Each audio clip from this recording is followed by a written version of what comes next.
لله الذي يترحم لعباده المؤمنين وبتوفيقه يهتدي المهتدون. أشهد أن لا إله إلا الله وحده لا شريك له وأشهد أن محمدا عبده ورسوله لا نبي بعده. اللهم صل على محمد وعلى آله وصحبه ومن تبعهم بإحسان إلى يوم الدين. أما بعد. Bapak-bapak hadirin yang dirahmati Allah Subhanahu wa taala. Alhamdulillah. 2 tahun kita saat ini ya. Dari tahun 2014 sekarang 2017 ya. Dan alhamdulillah kembali kita pada sore hari ini. Saya terus saja nggak tahu ikut sunnah karena saya belum pulang ke rumah ya, dari Abu Sunnah ke Kejaksaan dan ke sini karena macet dan berkah. Sore ini saya akan mengangkat satu tema kaitannya dengan hakikat kemanusiaan kita. Dari Mekah, oleh-oleh yang biasa aja. Mekah masih seperti yang dulu. Jadi di dunia maya kan heboh. Ada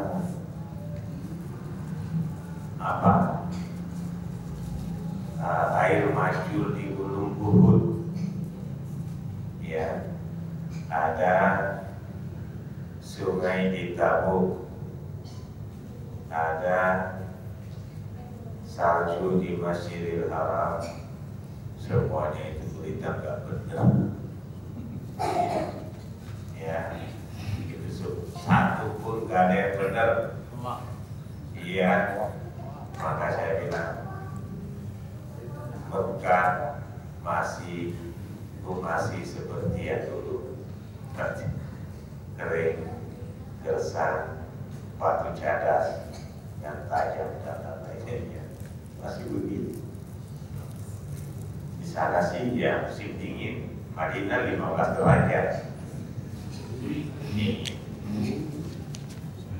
sampai musim dingin sampai Februari 15 derajat. Tapi masih lebih dingin tahun 2013. 2013 Kubah itu salju turun.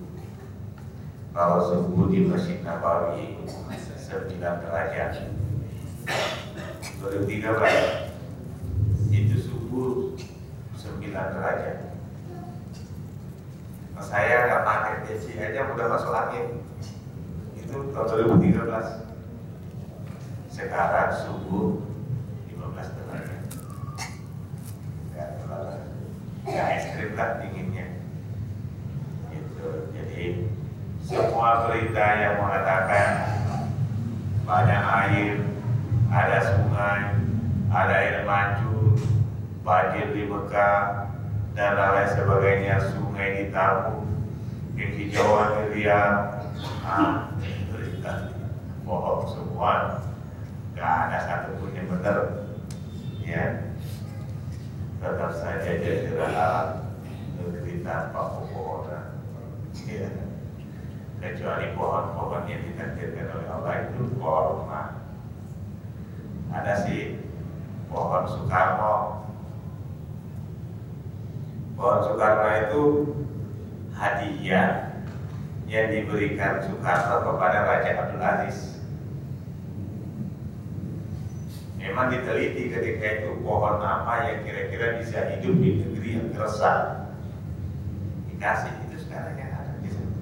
Banyak pohon-pohon begitu. Iya, selebihnya enggak.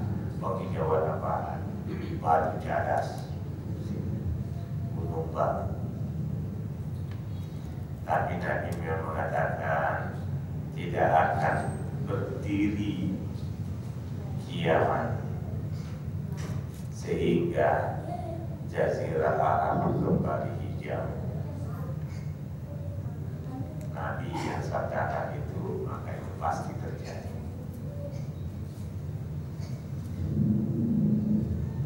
Saya kemarin berangkat dengan beberapa orang yang saya anggap memang pinter.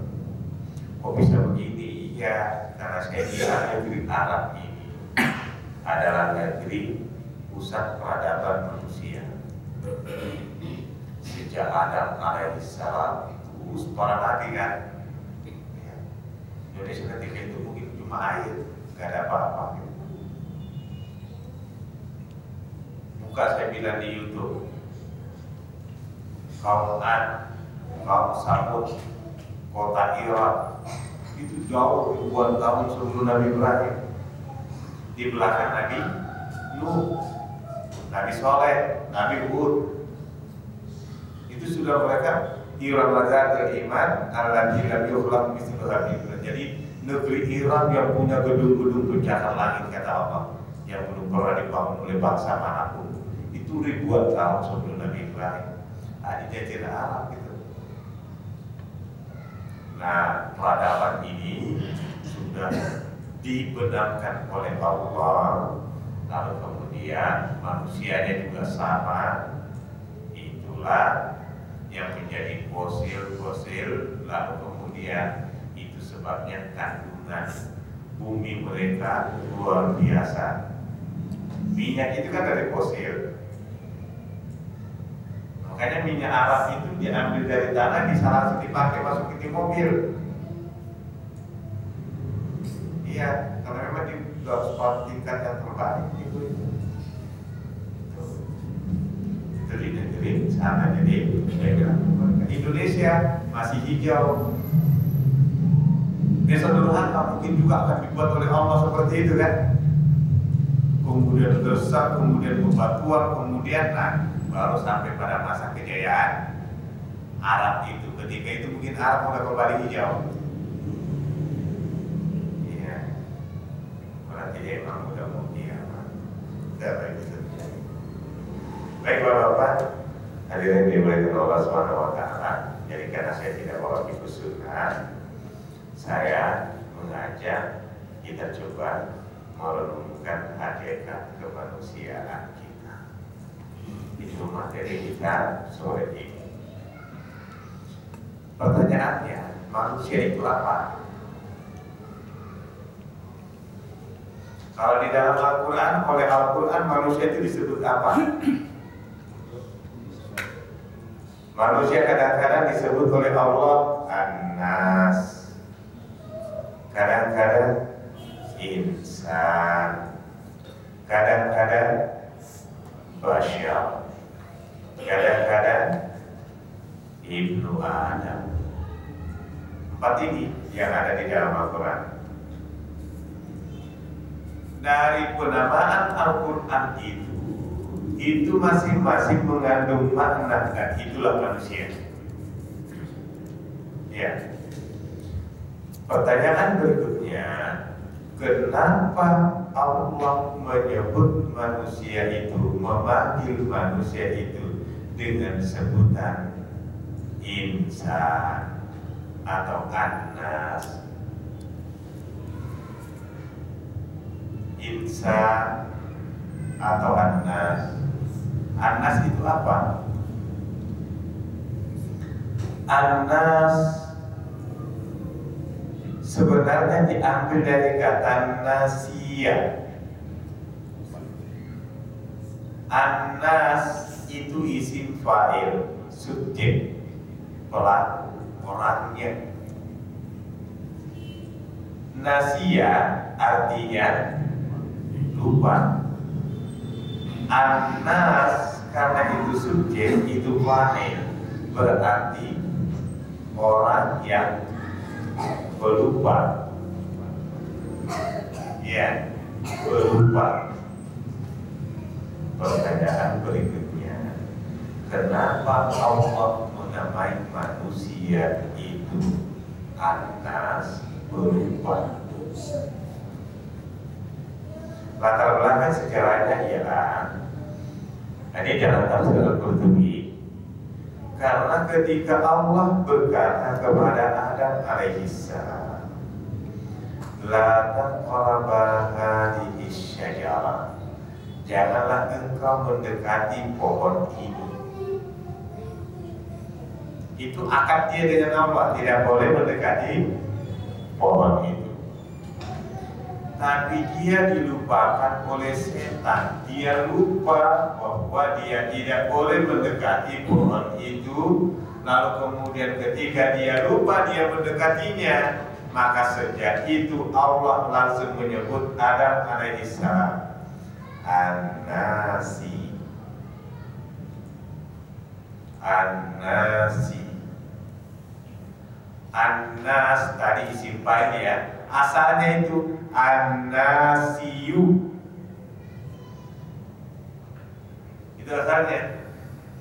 Ada ya-nya. Tapi hudzifatil ya ulistiqal. Ya-nya ini digugurkan. Kenapa? Dalam bahasa Arab, orang Arab itu kalau dari kasrah huruf ya itu tiba-tiba naik jadi dhamma, itu berat bagi lidah orang Arab. An-Nasiyu, berat. Maka digugurkan ya-nya, maka jadilah An-Nasu tanpa ya. Maka qul a'udzu birabbin nas tanpa ya. Gitu. Baik, maka Allah langsung sebut Adam alaihissalam An-Nasi, yang suka lupa. Maka sejak kapan manusia disebut pelupa? Yaitu sejak Adam alaihissalam melupakan janjinya dengan penciptanya. Maka sejak itu Allah menamai manusia pelupa.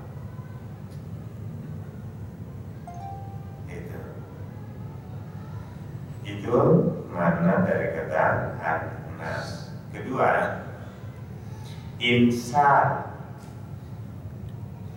Ini dari saya berpendapat bahwa itu diambil dari kata anasa. Anasa itu artinya apa? Dalam surah 28 ayat 29, wa anasa min janibit tur. Wa anasa min janibit tur. Apa anasa di sini? Melihat. Dan Musa melihat dari balik gunung Turi Sina. Ya. Jadi manusia dinamai oleh Allah melihat. Pertanyaan berikutnya, kenapa manusia dinamai oleh Allah melihat? Karena manusia memiliki dua fasilitas, basar, basirah. Basar dan basirah. Basar untuk menjangkau sesuatu yang nampak, yang real di dunia ini, yaitu mata fisik manusia. Mata ini untuk menjangkau sesuatu yang nyata di alam dunia. Itu fungsi basar, melihat kebesaran Allah, ciptaan Allah, melihat semua yang dicipta oleh Allah di dunia. Itu dijangkau oleh basar manusia. Tapi basirah untuk menjangkau yang sifatnya abstrak, yang tidak nyata, yang tidak nampak depan mata. Jadi basar untuk menjangkau yang real, sedangkan basirah untuk menjangkau sesuatu yang abstrak. Contohnya, siapa di antara kita yang pernah melihat malaikat? Gak ada. Gak ada. Percaya gak ada malaikat?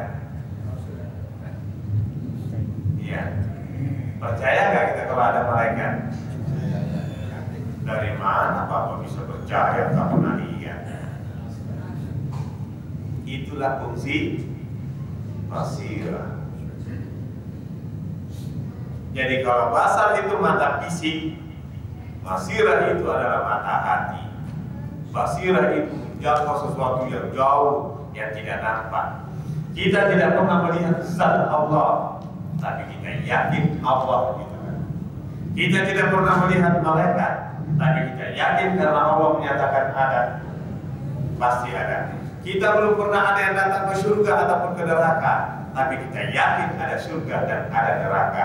Itu fungsi basirah manusia. Basar manusia sekali lagi menjangkau yang real di alam duniawi, dan basirah manusia untuk menjangkau yang tidak nampak. Maka kita yakin ada surga, ada neraka, ada malaikat, ada Allah, ada azab.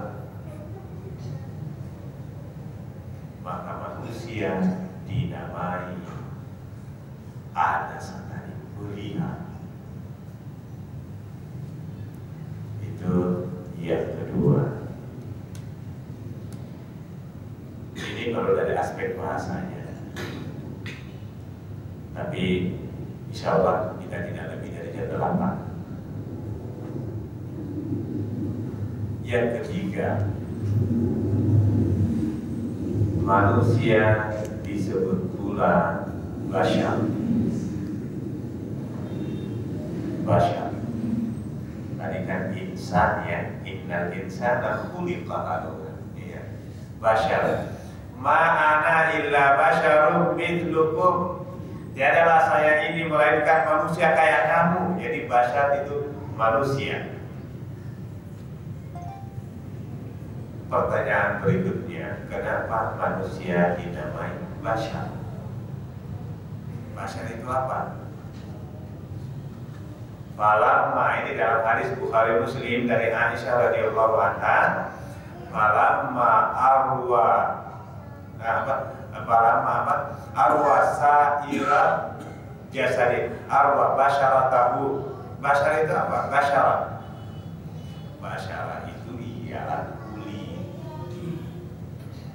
tapi kulit yang sangat sensitif.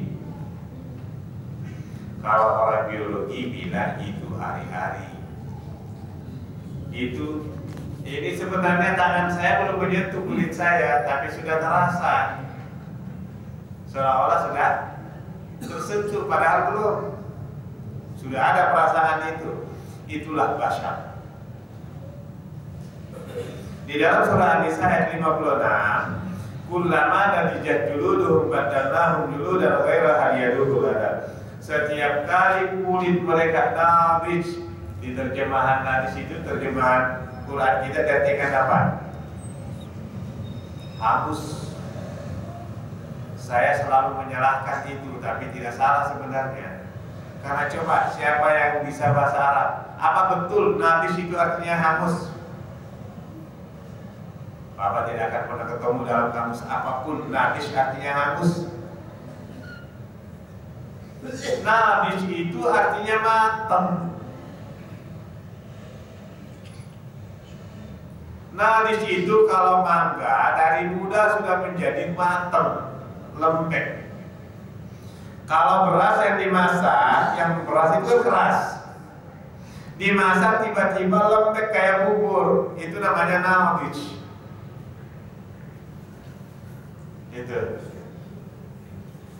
Maka setiap kali kulit mereka nabis,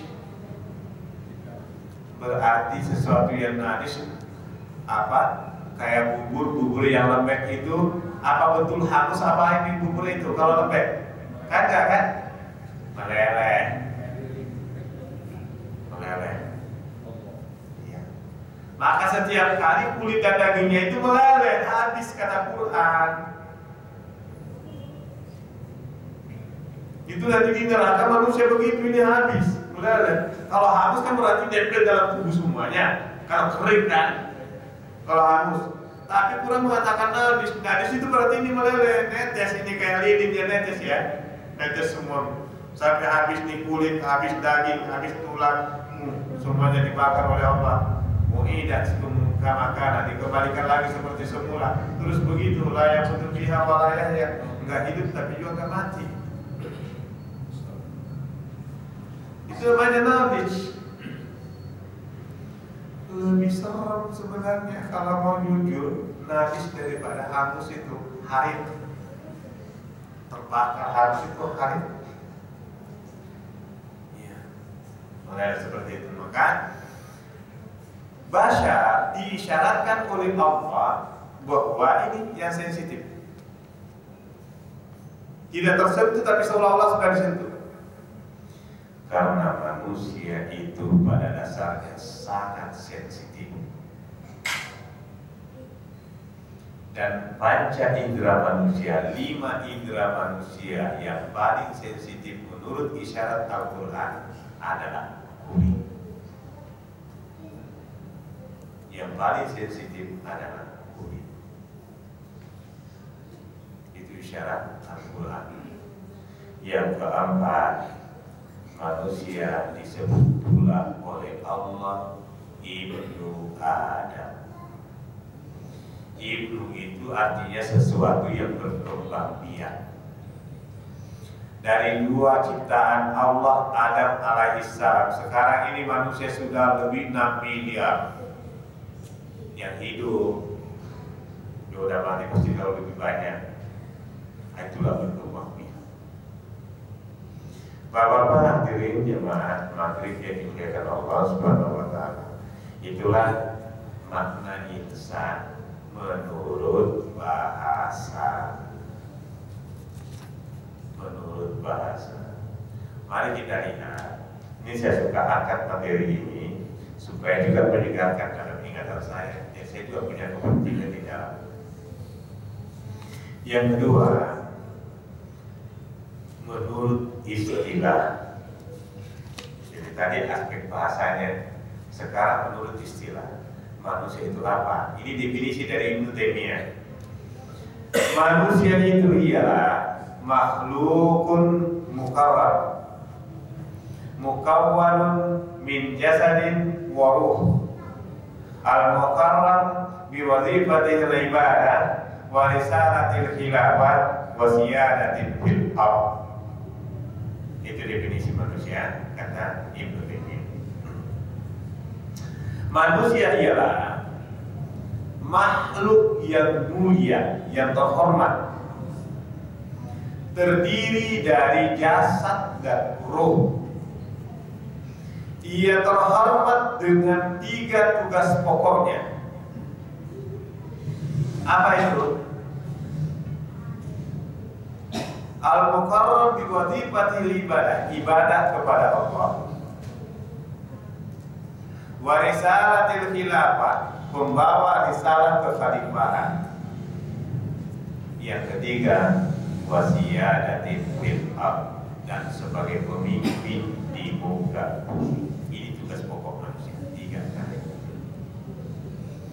Mari kita mencoba mengulas satu persatu dari definisi istilah Ibnu Taimiyah. Makhlukun mukarram, makhluk yang terhormat. Ya, itu Quran surat 17 ayat 70. Walaqad karramna bani.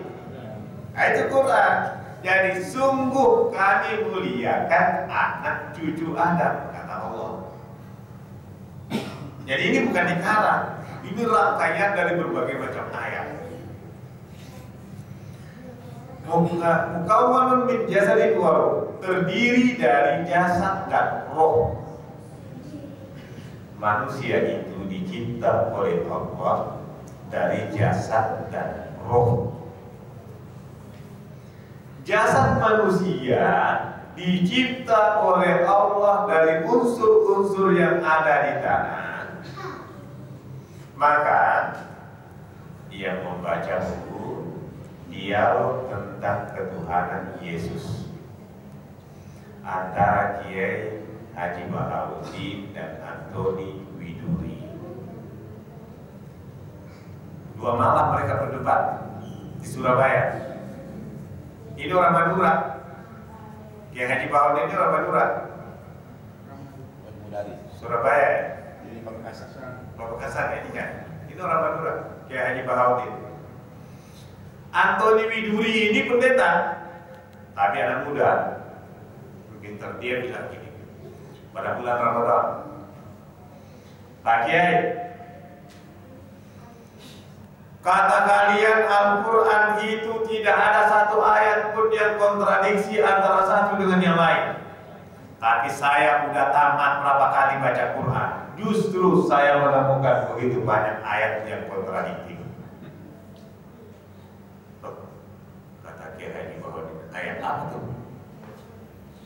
Coba jelaskan. Jadi debat mereka 2 hari 2 malam di bulan Ramadan. Kata Antoni Widuri, saya temukan dalam surat Ar-Rahman ayat 14. Khalaqal insana min salsalin kal fakhar. Saya temukan dalam surat 32 ayat 7. Di situ Al-Quran mengatakan manusia dicipta dari tin. Saya temukan dalam surat As-Saffat ayat 11. Di situ Quran mengatakan manusia dicipta dari tinun lazim. Saya temukan dalam surat 3 ayat 159. Di situ Quran mengatakan manusia dicipta dari turab. Saya temukan dalam surah Al-Hijr ayat 28 dan 29. Di situ manusia dikatakan dicipta dari hamaim masmum. Dan di ayat 29 fa idza sawaitu fa nafakhtu bihi min ruhi. Ini yang benar yang mana Pak Kiai? Ada salsal, ada fakhar, ada tin, ada tinul lazim, ada turab, ada hamaim masmum, ada ruh. Yang benar yang mana? Itu menunjukkan Quran tidak konsekuen. Dan itu bukti bahwa ayat tersebut kontradiksi satu dengan yang lain. Orang Islam aja gak tahu, ini pendeta tahu. Hafal lagi kata-kata ayat. Tapi yang ditemukan Kiai Haji Bahodin bukan orang sembarangan. Kata Kiai Haji Bahodin, oh itu ayat yang kontradiksi. Yang dimaksudkan dengan salsal ialah oksigen. Karena salah satu unsur jasmani manusia oksigen. Manusia yang kekurangan oksigen berarti peredaran darah dalam tubuhnya tidak stabil, tidak normal. Dan manusia yang kekurangan oksigen baru duduk 5 menit begini mangguk-mangguk khusyuk kayak memperhatikan, padahal dia ngantuk. Kekurangan oksigen. Iya. Yang dimaksudkan dengan fakhar itu zat besi.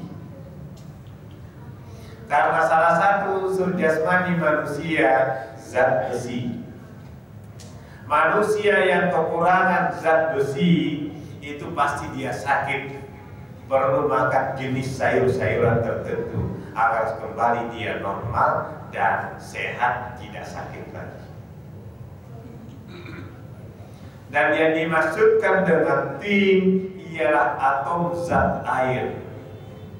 Karena 60-70% unsur jasmani manusia itu cairan. Manusia